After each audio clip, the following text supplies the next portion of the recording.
For the senior experience, I wanted to explore sustainability through fashion by creating my own clothes, both from knitting from scratch and repairing or transforming existing pieces.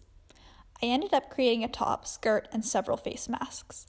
I also used my sewing skills to sew hospital gowns for Silver Hill and the Waveney Care Center. My first project was learning how to knit. I used YouTube videos to learn the basics. I wanted to make a collar block top, so I knitted 2 rectangles. When I ran into a problem, I did a Zoom video call with my mom's cousin, who's a weaver. She taught me how to recover a drop stitch. After a couple of false starts for the straps, I pinned string to plan the length and decided on making double straps. I sewed the pieces together and then sewed the straps on. I then started unclosing the back. I wanted a corset look of the same yarn as the straps, so I used safety pins to make sure the layers were even.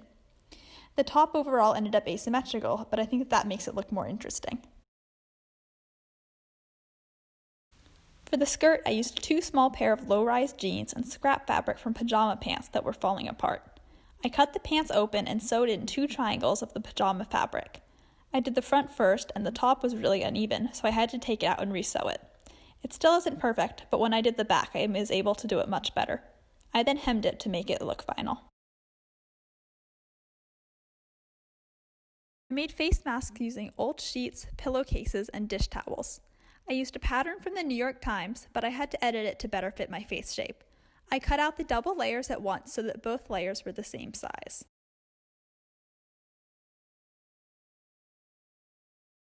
I sewed along the middle seam to connect the halves and then hemmed the entire mask. I've been experimenting with different ties and ear loops so that my whole family can wear them. For each hospital gown, I used 1 pre-cut Tyvek gown, a sleeve guide for hemming, 2 ties for the waist, a ruler, a pair of scissors, a Sharpie, and a dozen binder clips. To start, you turn the gown white side up and cut out the ovals from the sleeves before you can start to clip. The ovals are already almost cut out for you. The sleeves should be turned down and pressed so that the fold will stay. Add a couple of clips to hold the bottom down. Then, fold the rectangle at the end of the bottom part of the sleeve over and pin it to the top of the body of the gown. You can clip the strap so that it won't get in your way when you're sewing. For the top of the sleeve, line up the guide at the shoulder and cuff, clip it in place, and then draw out the line.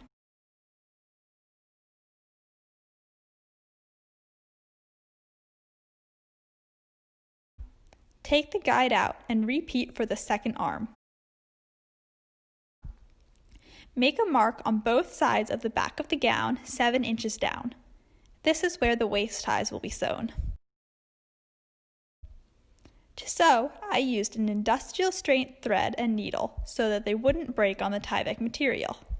It was suggested that we buy a $170 walking foot, but it worked with just the beginning sewing machine's parts that we had. I sewed along the line that I drew at the top of the sleeves.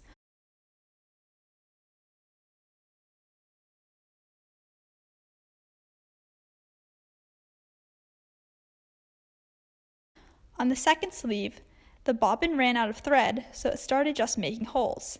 I had to resew the sleeve, sewing inside of the punctured line so that there were no holes in the finished garment.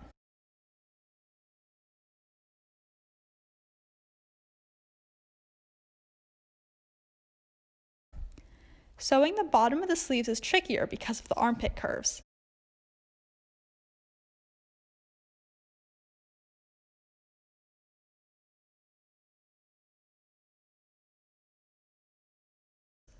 If there's a hole after sewing, as there was this time, sew that part again to close it up. Fold down 1 inch of the waist tie and attach it to the body, stitching several times so that it's strongly in place.